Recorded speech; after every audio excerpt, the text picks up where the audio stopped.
Hey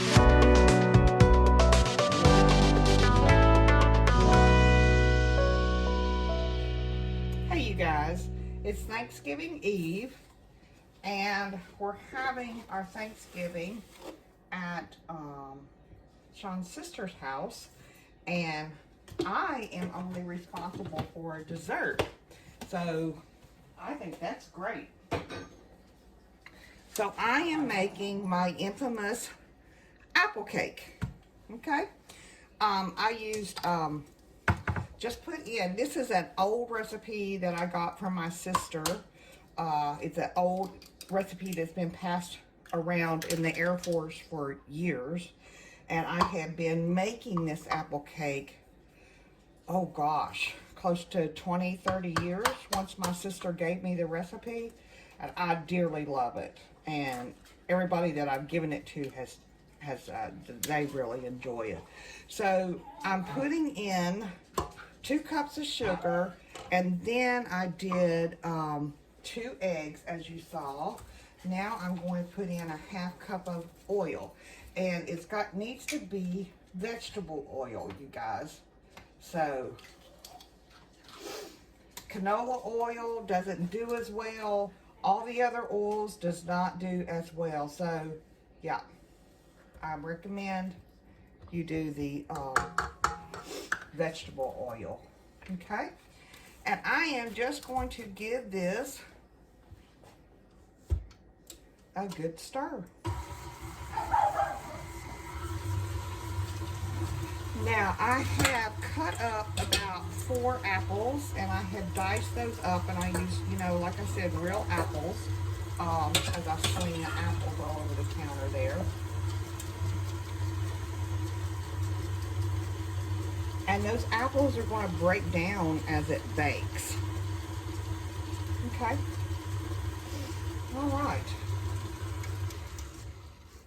That's good. See the thickness of that batter right there? That's what you want. Now I'm going to go ahead and put in my apples.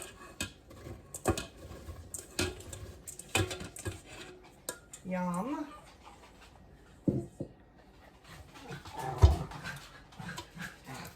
And of course, Abby is going nuts.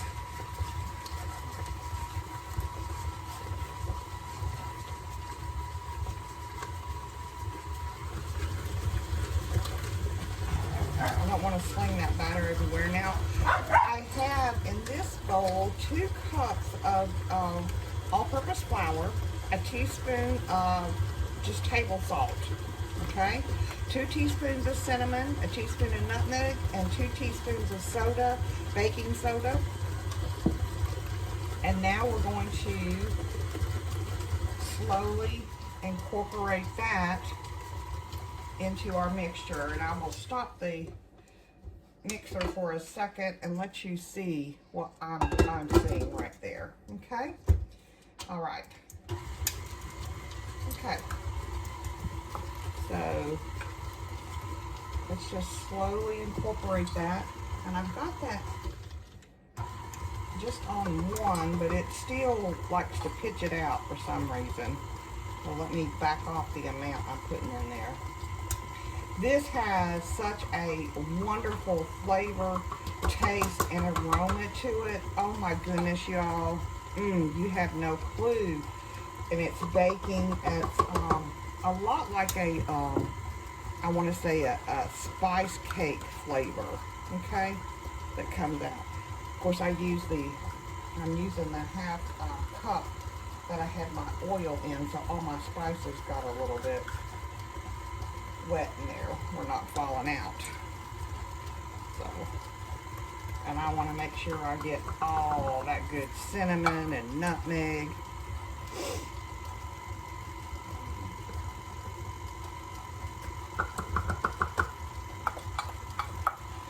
Now, this also calls for a cup of nuts, and I always use walnuts, and I chop them up pretty fine.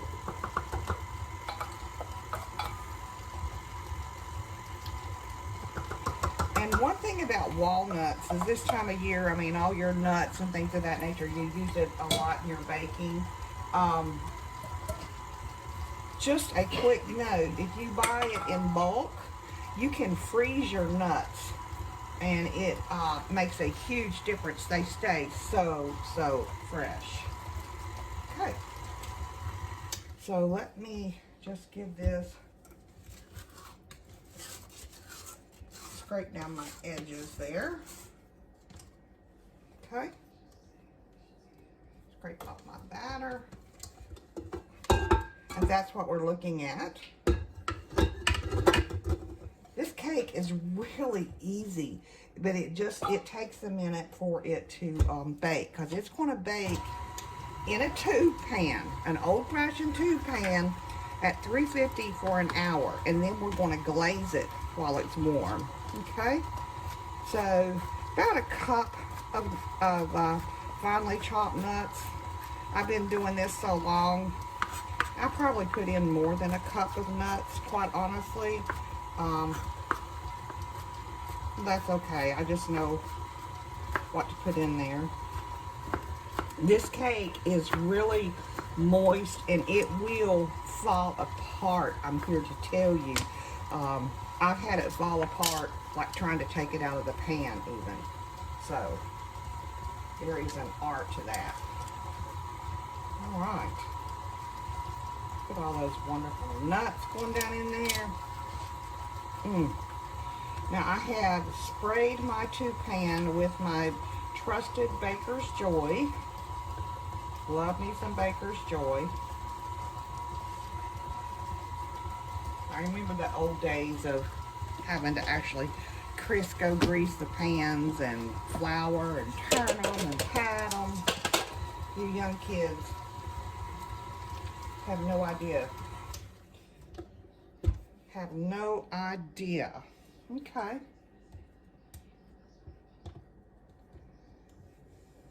All right. So, like I said, this is a very wet batter. It's still dripping off my paddle there. This is a really wet batter, and I'm just going to put it down in my tube pan.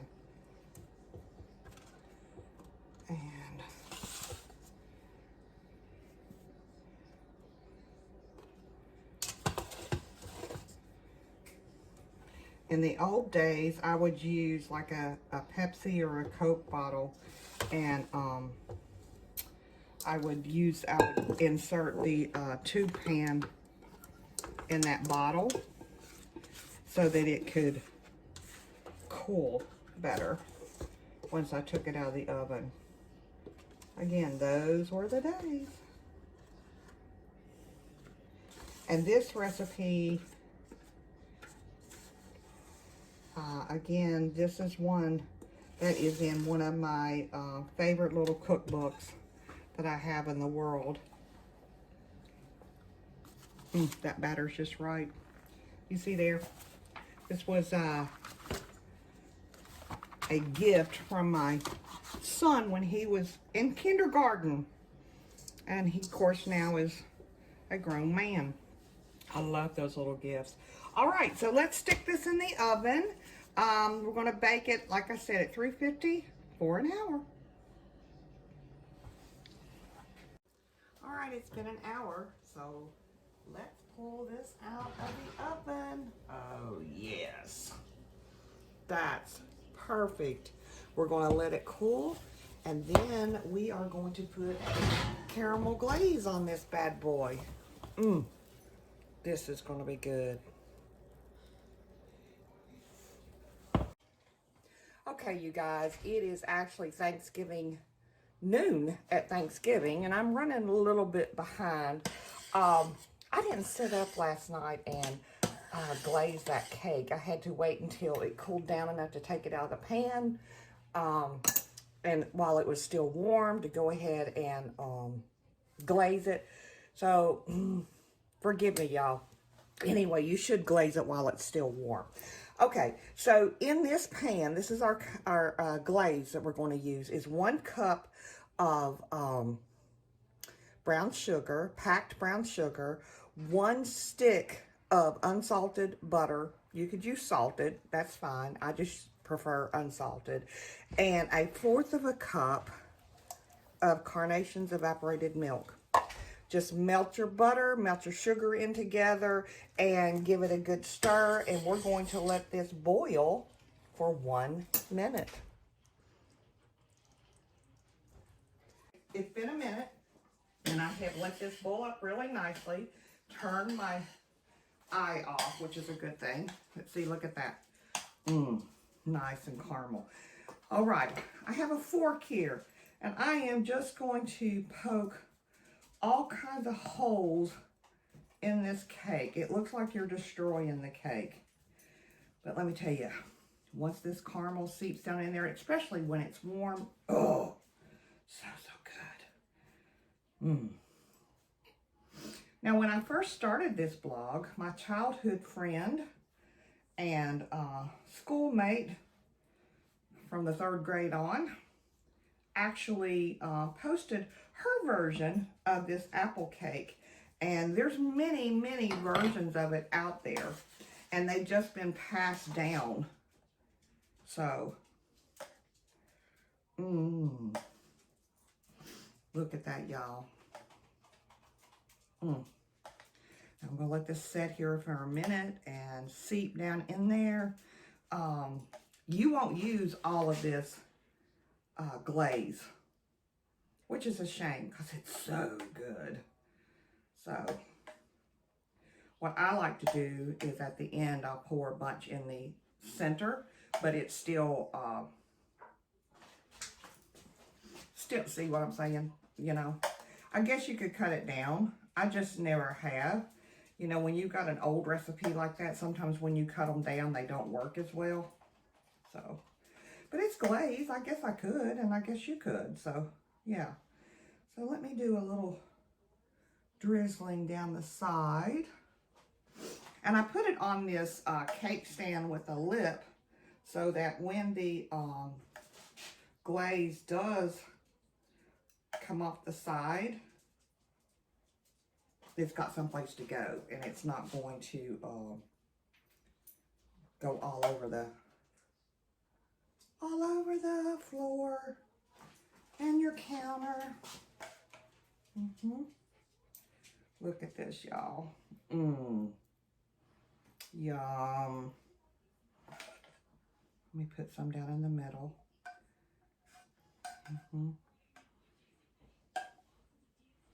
There we go. So that's, see how much I didn't use. So I don't know if you can get a good look at that. But anyway, you get the idea.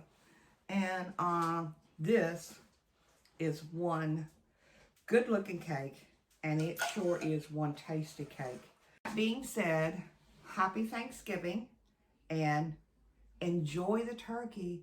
But be sure and enjoy those desserts too. This is my treasured apple cake, given to me by my sister, and it was passed down from Air Force wife to Air Force wife for years. Been making it for 30 years. So, so good. Give it a try. I think you'll like it.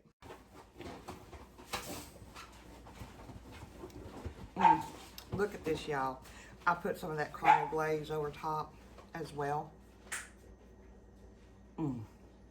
Moist. You can taste the apples and the walnuts. And don't they say it's Thanksgiving, so why can't you do dessert first? Right? Thanks for watching. 2 bites, y'all.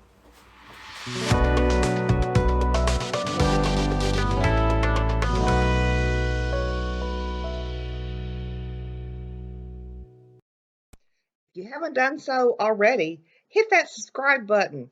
Come on in. The more the merrier.